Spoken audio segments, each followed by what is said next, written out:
قالوا سبحانك لا علم لنا إلا ما علمتنا إنك أنت العليم الحكيم۔ ترجمہ، فرشتوں نے عرض کی، اے اللہ تو پاک ہے، ہمیں تو صرف اتنا علم ہے جتنا تو نے ہمیں سکھا دیا، بے شک تو ہی علم والا حکمت والا ہے۔ لا علم لنا الا ما علمتنا، ہمیں صرف اتنا علم ہے جتنا تو نے ہمیں سکھا دیا۔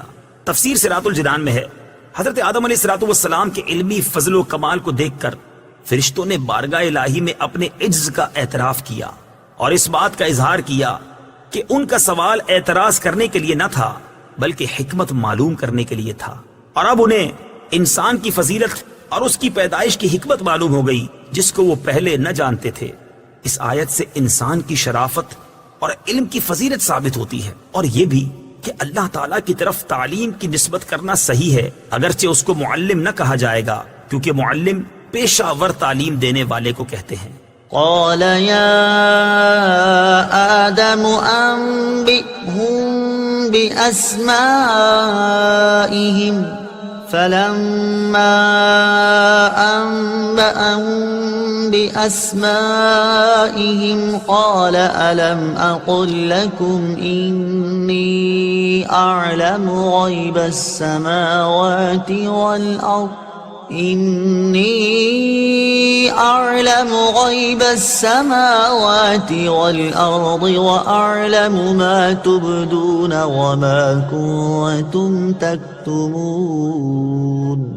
ترجمہ، پھر اللہ نے فرمایا، اے آدم تم انہیں ان اشیاء کے نام بتا دو۔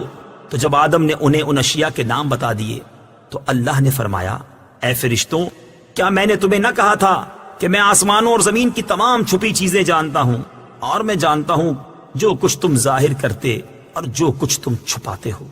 اعلم ما تبدون وما کنتم تکتمون، میں تمہاری ظاہری و پوشیدہ باتوں کو جانتا ہوں۔ تفسیر صراط الجنان میں ہے، فرشتوں نے جو بات ظاہر کی تھی وہ یہ تھی کہ انسان فساد انگیزی اور خون ریزی کرے گا، اور جو بات چھپائی تھی وہ یہ تھی کہ خلافت کے مستحق وہ خود ہیں، اور اللہ تعالیٰ ان سے زیادہ علم و فضل والی کوئی مخلوق پیدا نہ فرمائے گا۔ آیت سے یہ بھی معلوم ہوا کہ فرشتوں کے علوم و کمالات میں زیادتی ہوتی ہے۔ وَإِذْ قُلْنَا لِلْمَلَائِكَةِ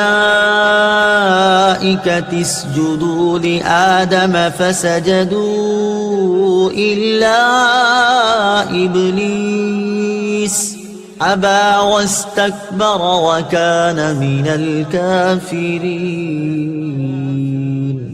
ترجمہ، اور یاد کرو جب ہم نے فرشتوں کو حکم دیا کہ آدم کو سجدہ کرو تو ابلیس کے علاوہ سب نے سجدہ کیا، اس نے انکار کیا اور تکبر کیا اور کافر ہو گیا۔ اسجدوا لآدم، آدم کو سجدہ کرو۔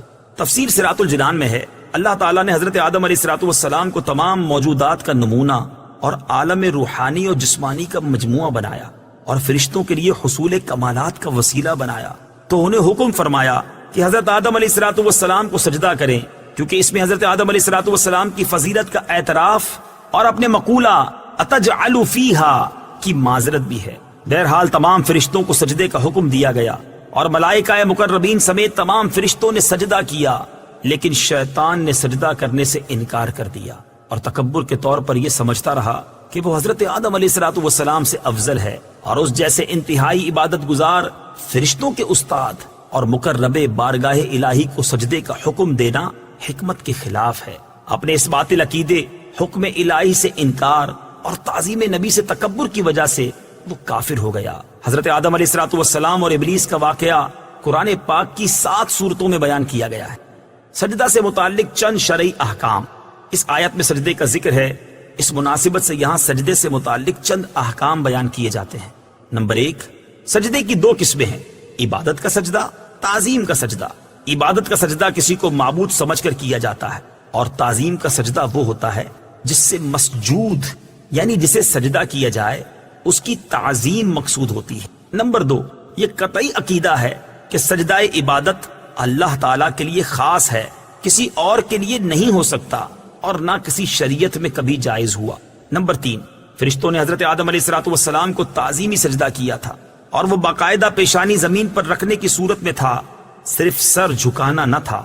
نمبر 4، تعظیمی سجدہ پہلی شریعتوں میں جائز تھا، ہماری شریعت میں منسوخ کر دیا گیا، اب کسی کے لیے جائز نہیں ہے، لہٰذا کسی پیر یا ولی یا مزار کو تعظیمی سجدہ کرنا حرام ہے۔ لیکن یہ یاد رہے کہ تعظیمی سجدہ کرنے والوں پر یہ بہتان باندھنا کہ یہ معبود سمجھ کر سجدہ کرتے ہیں، یہ اس تعظیمی سجدے سے بڑا جرم ہے، کیونکہ یہ مسلمانوں کو مشرک و کافر کہنا ہے۔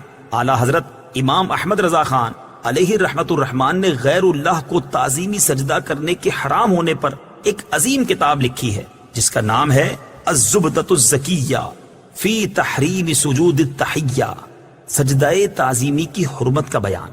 یہ کتاب فتاوی رضویہ کی 22ویں جلد میں موجود ہے اور اس کا مطالعہ کرنا انتہائی مفید ہے۔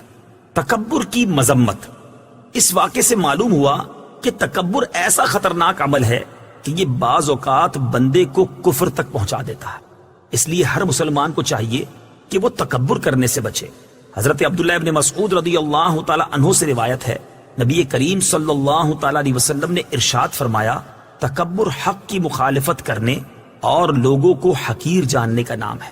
حضرت عبداللہ ابن مسعود رضی اللہ تعالیٰ عنہ سے روایت ہے، حضور اقدس صلی اللہ تعالیٰ علیہ وسلم نے ارشاد فرمایا، تکبر سے بچتے رہو، کیونکہ اسی تکبر نے شیطان کو اس بات پر ابھارا تھا کہ وہ حضرت آدم علیہ السلام کو سجدہ نہ کرے۔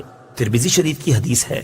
حضرت سلمہ بن اکوع رضی اللہ تعالیٰ عنہ سے روایت ہے، حضور اقدس صلی اللہ تعالیٰ علیہ وسلم نے ارشاد فرمایا، آدمی دوسرے لوگوں کے مقابلے میں اپنی ذات کو بلند سمجھتا رہتا ہے، یہاں تک کہ اسے تکبر کرنے والوں میں لکھ دیا جاتا ہے، پھر اسے وہی عذاب پہنچے گا جو تکبر کرنے والوں کو پہنچا۔